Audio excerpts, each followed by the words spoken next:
Kali ini kita akan mengulas sejarah suku Dayak Jangkang Kalimantan Barat, yang terkenal karena ketangguhan dan kesaktiannya dalam tradisi mengayau dan perang kayau antar suku Dayak dan penghuni asli Pulau Kalimantan. Dahulu, suku Dayak Jangkang yang merupakan sebuah kelompok etnis Dayak di Provinsi Kalimantan Barat, Indonesia sangat ditakuti di kalangan suku-suku Dayak lainnya di Kalimantan Barat khususnya.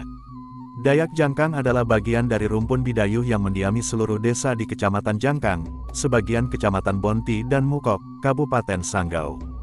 Populasinya kini ditengarai berjumlah 44.000 jiwa. Suku Dayak Jangkang dijuluki Raja Kayau ataupun Pengayau Ulung, bahkan disebut sebagai suku Dayak ini pemakan manusia.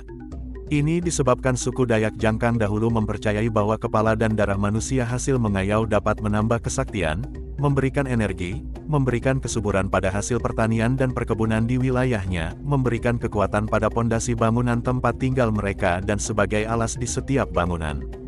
Dahulu wilayah Jangkang menjadi tempat yang menakutkan bagi suku-suku lain, dikarenakan sering dijumpai tiang pancang yang menggantungkan kepala manusia hasil mengayau. Saat ini masih bisa dijumpai di beberapa situs adat seperti Rumah Panjang Dayak Jangkang.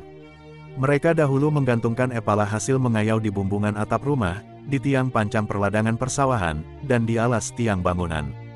Dahulu, suku Dayak Jangkang sangat ditakuti oleh suku-suku Dayak lain terutama yang berada di wilayah berdekatan dengan daerah Jangkang yang disebut sebagai Banua Jangkang, di Kabupaten Sanggau, di aliran Sungai Sekayam. Daerah pengayauan mereka sangat jauh, hingga ke wilayah Sosok, Batang Tarang, bahkan lebih jauh lagi sampai ke wilayah Kabupaten Landak, Sekadau dan Sintang. Menurut legenda turun-temurun, suku Dayak Jangkang berasal dari terpisahnya rombongan putri Daranante dari Sanggau yang terpisah dalam perjalanan mencari suaminya, Babai Cinga. Ketika dalam perjalanan mereka mengalami masalah di muara Sungai Sekayam.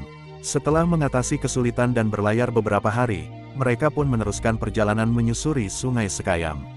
Saat berlayar, mereka menjumpai sebuah anak sungai yang bernama Sungai Entabai dan menyusurinya hingga ke wilayah Tampun Juah. Di sana rombongan Daranante bertemu Babai Cinga dan beristirahat beberapa hari. Setelah itu rombongan Daranante kembali ke Sanggau, meninggalkan Babai Cinga menuju kembali ke Kampung Labai.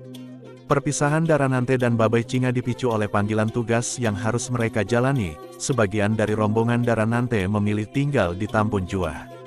Setelah beberapa lama dihuni, Tampun Juah semakin berkembang menjadi pemukiman yang ramai.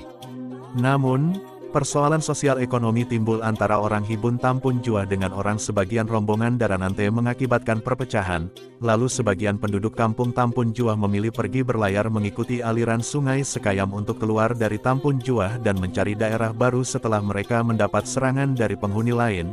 Kemudian rombongan bergerak menyusuri dan melawan arus sungai demi menemukan tempat serta mendirikan pemukiman baru di muara sungai kecil yang dinamakan Sungai Sobut atau Sungai Sebut. Mereka mendirikan pemukiman yang kemudian disebut Balai Sebut, sekarang menjadi ibu kota Kecamatan Jangkang.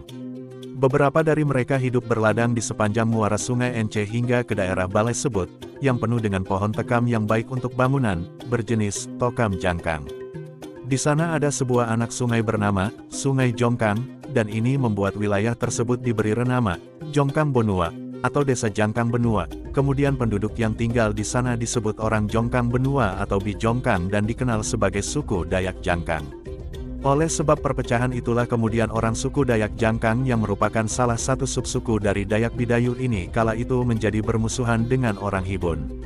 Padahal, keduanya masih dalam satu rumpun. Dan kini masih dalam satu kabupaten, Sanggau, Kalimantan Barat. Hanya dipisah oleh wilayah satu kecamatan saja yaitu Kembayan. Selain kepercayaan suku Dayak Jangkang tentang tradisi mengayau, dalam mengayau mereka juga memiliki motif balas dendam dan untuk mempertahankan klan dan komunitas mereka dari pihak luar. Pada zaman raja-raja berkuasa di Kabupaten Sanggau dikisahkan salah satu tokoh Dayak Jangkang yang terkenal kesaktiannya bergelar Macan Luar atau dikenal juga dengan nama Macan Kek Gila. Disebut Kek Gila karena pada masa tuanya ia bertingkah seperti orang gila dan menakuti anak-anak.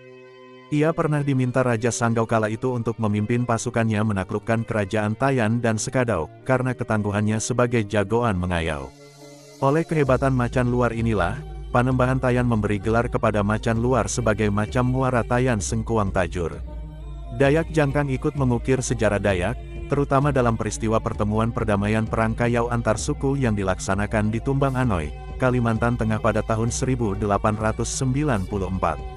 Pertemuan yang dihadiri tidak kurang dari 600-an orang Dayak yang mewakili suku-suku ini menjadi penting bukan karena kehadiran jumlah pesertanya yang begitu banyak, namun karena dalam pertemuan ini suku Dayak seluruh Kalimantan berhasil menyepakati untuk menghentikan peperangan antar suku Dayak yang disebut Mengayau.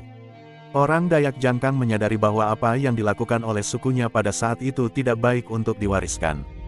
Kesadaran inilah yang menguatkan suku ini ikut ambil bagian dalam pertemuan Tumbang Anoy tersebut. Kelompok suku ini mengutus 5 orang pemimpinnya yang semuanya bergelar macan. Para pemimpin tersebut adalah Macan Natos atau Kek Engkudu, dari Empiang Jangkang, Macan Luar atau Kek Gila, dari Kobang Jangkang, Macan Talot dari Sekantot Jangkang, Macan Mure dari Tebuas Ketori Jangkang, dan Macan Gaing dari Terati Jangkang. Kelima tokoh Dayak Jangkang ini sangat penting dalam sejarah Dayak Jangkang.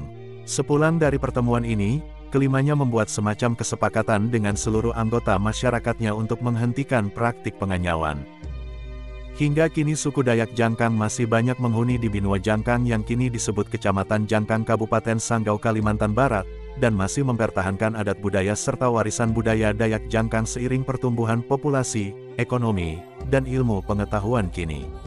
Narasi ini dirangkum redaksi Dayaknesia dari berbagai catatan dan cerita dari tetua dan tokoh suku Dayak Jangkang yang juga merupakan keluarga dan kakek nenek dari redaktur Dayaknesia Network yang merupakan keturunan Dayak Jangkang.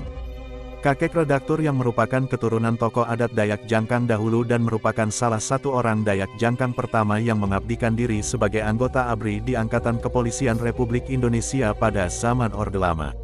Almarhum Sayot lahir di Jangkang Sanggau 1928, wafat Sukadana Kayong Utara 1969.